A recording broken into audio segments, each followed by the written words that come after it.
श्री राम राम रघुनंदन राम रामा, श्री राम राम भरताग्रज राम रामा, श्री राम राम रणकर्कश राम रामा, श्री राम राम शरणं भव राम रामा। जय सिया राम। पिछले सर्ग में आपने सुना कि किस प्रकार से हनुमान माता सीता से मिले और श्री राम की मुद्रिका माता सीता को दी। अब आगे सुनिए। सीता ने हनुमान से निवेदन किया, तुम राम को परिस्थिति की गंभीरता के विषय में सूचित करना, क्योंकि 2 मास पश्चात रावण मेरा वध कर देगा। रावण के अनुज विभीषण ने बार बार रावण से आग्रह किया कि वह मुझे राम को लौटा दे, किंतु रावण ने इन सुझावों को अनसुना कर दिया। हनुमान ने परामर्श दिया, यदि आप चाहें तो मैं आपको अपनी पीठ पर बैठाकर राम के पास किष्किंधा ले चलूं। मुझे विश्वास है कि सागर पार करते समय राक्षस मेरा मुकाबला नहीं कर पाएंगे। इस प्रस्ताव को सुनकर सीता हर्षित हुई, तथापि उन्होंने कहा, तुम्हारा यह प्रस्ताव वानर सुलभ है। इतने लघु शरीर वाला प्राणी मुझे लेकर सागर पार करने की बात कैसे सोच सकता है। तब अपने पराक्रम का प्रदर्शन करने के लिए हनुमान ने विशालकाय रूप धारण किया और बोले, यदि आप चाहे तो मैं पूरी लंका उखाड़ दूं, तब रावण सहित इसे राम के पास ले जाऊं। अतएव कृपा आप मेरे विषय में अपना संदेह त्याग दें। सीता ने मान लिया, तुम निश्चय ही इतने बलवान हो कि मुझे सागर पार करवा सको।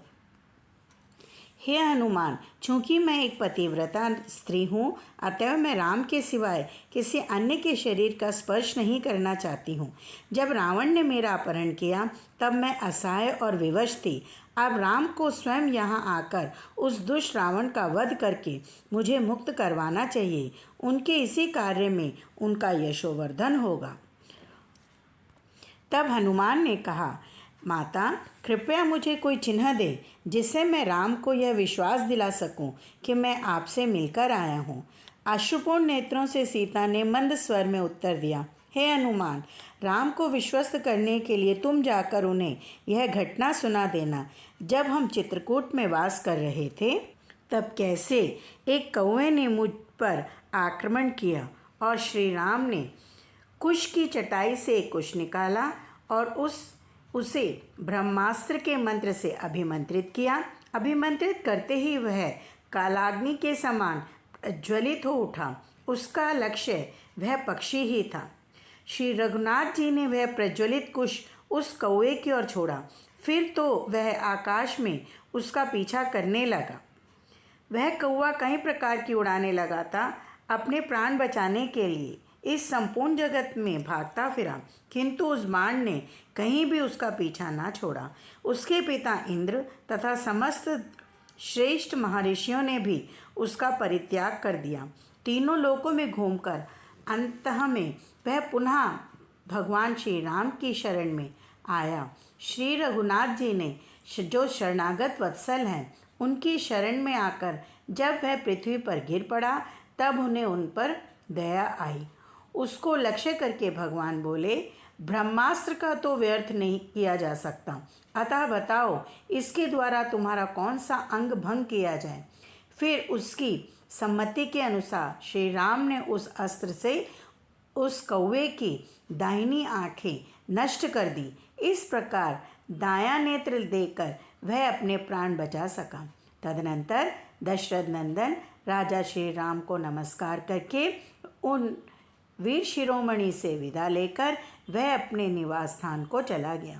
कपिश्रेष्ठ, तुम मेरे स्वामी से जाकर कहना, प्राणनाथ पृथ्वीपते, आपने मेरे लिए एक साधारण अपराध करने वाले कौवे पर भी ब्रह्मास्त्र का प्रयोग किया। फिर जो मैं आपके पास से मुझे हर ले आया, उसको आप कैसे क्षमा कर रहे हैं। तब हनुमान ने कहा, विशाल लोचने, रघुनाथ जी समरांगण में क्रूरता प्रकट करने वाले रावण को उसके बंधु बांधवों सहित मारकर आपको अपनी पुरी में ले जाएंगे। तब माता सीता ने अपने चिन्ह स्वरूप कपड़े में बंधी हुई सुंदर दिव्य चूड़ामणि को खोलकर निकाला और इसे श्री रामचंद्र जी को दे देना, ऐसा कहकर हनुमान जी के हाथ पर रख दिया। वह मणि रत्न लेकर कपिवर हनुमान ने सीता को प्रणाम किया और उनकी प्रदक्षिणा करके वे विनीत भाव से उनके पास खड़े हो गए। पवनपुत्र वानरवीर हनुमान को वहां से लौटने के लिए उद्यत जान मिथिलेश कुमारी का गला भर आया। तब हनुमान ने कहा, देवी, राक्षसों द्वारा सेवित इस अत्यंत भयंकर देश में आपको अधिक दिनों तक नहीं रहना पड़ेगा। आपके प्रियतम के आने में विलंब नहीं होगा। जब तक मेरी उनसे भेंट ना हो उतने समय तक के विलंब को आप क्षमा करें।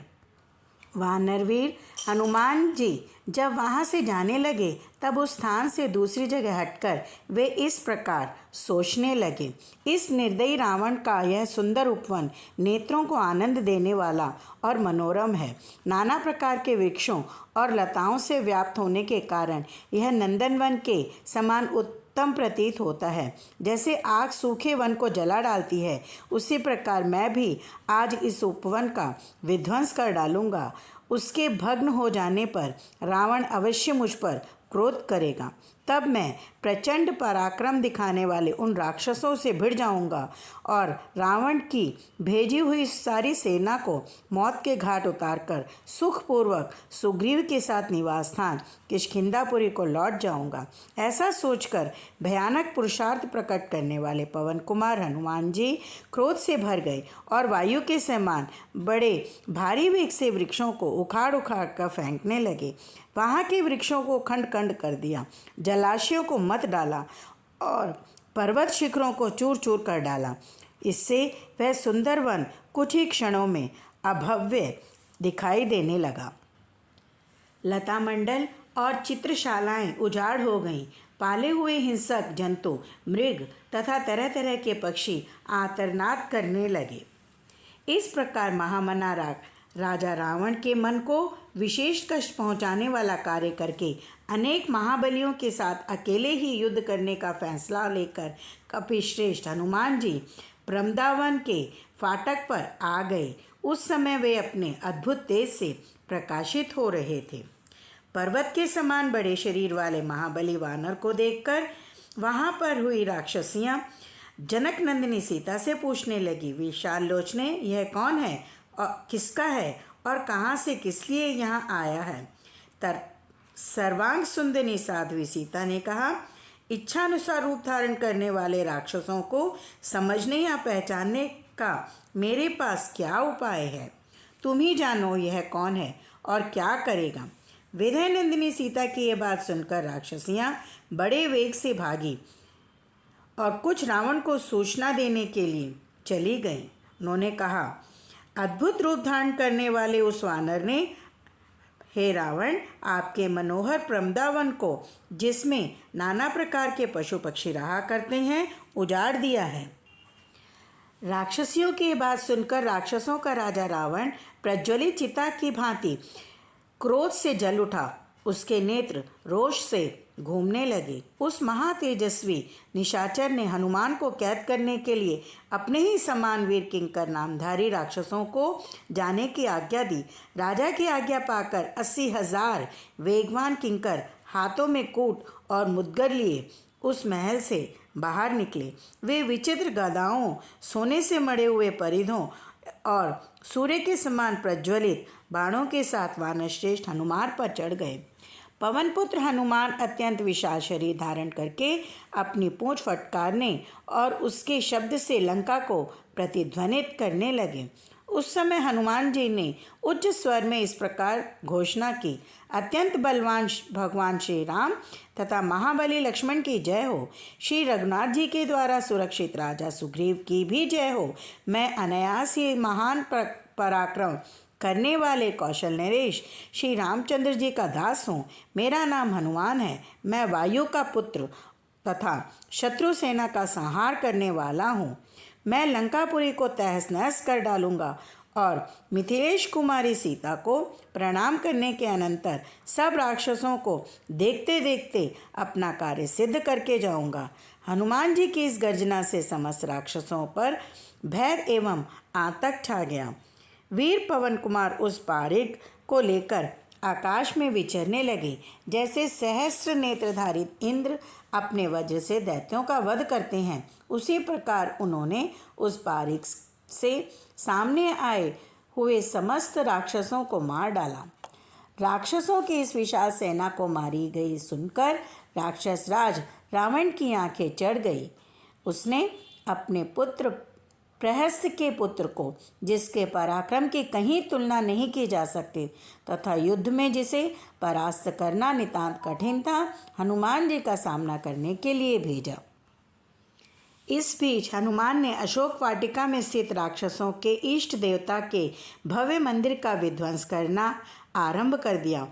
उन्होंने एक विशाल पर्वत के समान भव्य भवन पर चढ़कर अपने पंजों से उसका विध्वंस कर दिया। भवन के टूटने से उत्पन्न ध्वनि पूरी लंका में प्रतिध्वनित हो उठी। तब हनुमान जोर जोर से गर्जन करने लगे, राम और लक्ष्मण की जय। मैं हनुमान हूँ और राक्षसों को देखते ही देखते मैं अब लंका का विनाश कर दूंगा।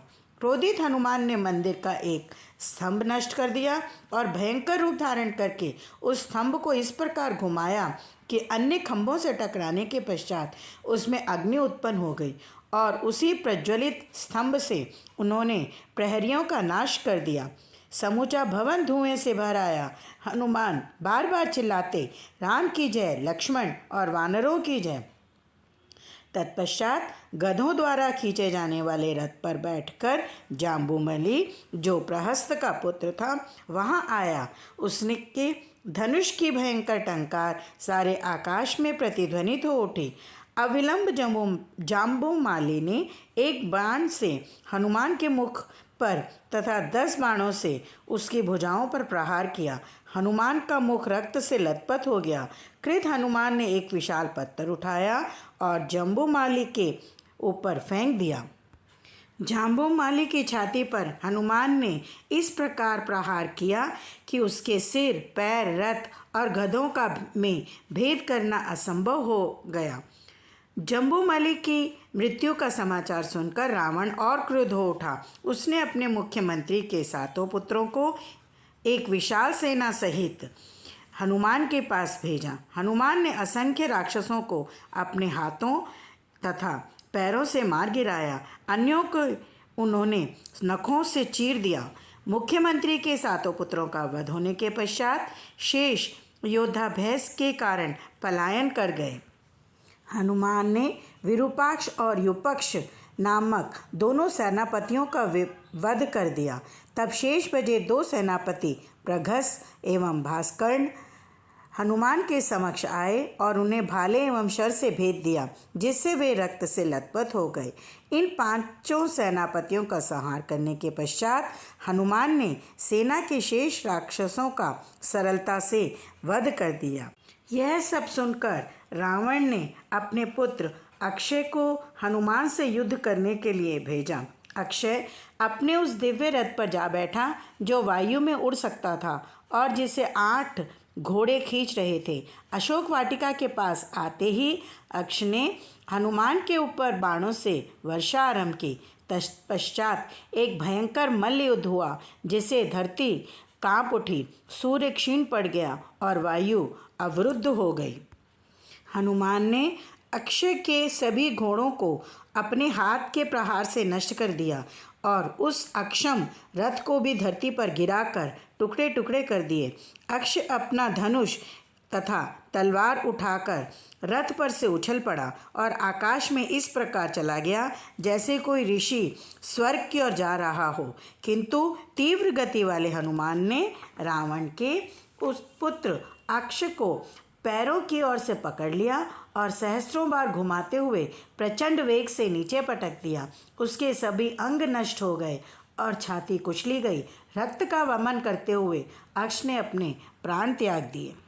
अक्षय की मृत्यु का समाचार सुनकर क्रुद्ध रावण ने अपने क्रोध को नियंत्रण में करके अपने ज्येष्ठ पुत्र इंद्रजीत को बुलवाकर कहा, युद्ध में तुम सदैव ही अप्रतिम रहे हो और केवल मेरे ही समकक्ष हो।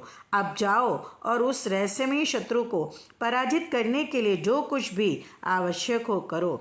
इंद्रजीत अपने रथ पर सवार होकर हनुमान की ओर चल पड़ा। इंद्रजीत के धनुष की टंकार सुनते ही हनुमान हर्षित हो उठे। अपने अस्त्रों की निरर्थकता देखकर इंद्रजीत समझ गया कि हनुमान का वध कर पाना असंभव है। इसके बदले वह उनको बंदी बनाने का विचार करने लगा। हनुमान को बांधने के लिए इंद्रजीत ने एक विशेष ब्रह्मास्त्र का उपयोग किया, जिससे हनुमान तुरंत लगभग अचेत होकर धरती पर गिर पड़े। तब हनुमान ने सोचा कि मुझे रावण के सम्मुख जाने का अवसर मिल जाएगा। बंदी बना लिए जाने पर भी मैं निश्चिंत हूँ, क्योंकि भगवान ब्रह्मा के वरदान से मैं शीघ्र ही मुक्त हो जाऊँगा। कुछ राक्षस योद्धाओं ने आकर हनुमान को मजबूत रस्से से बांध दिया। कुछ समय बाद ब्रह्मास्त्र प्रभावहीन हो गया। हनुमान ने पीड़ा दिखाने का दिखावा करते हुए स्वयं को राक्षसों द्वारा पराजित किए जाने दिया, ताकि उन्हें रावण से मिलने का अवसर प्राप्त हो सके। यह सर्ग श्री वाल्मीकि निर्मित आर्ष रामायण आदि काव्य के सुंदरकांड से लिया गया है। जय सिया राम।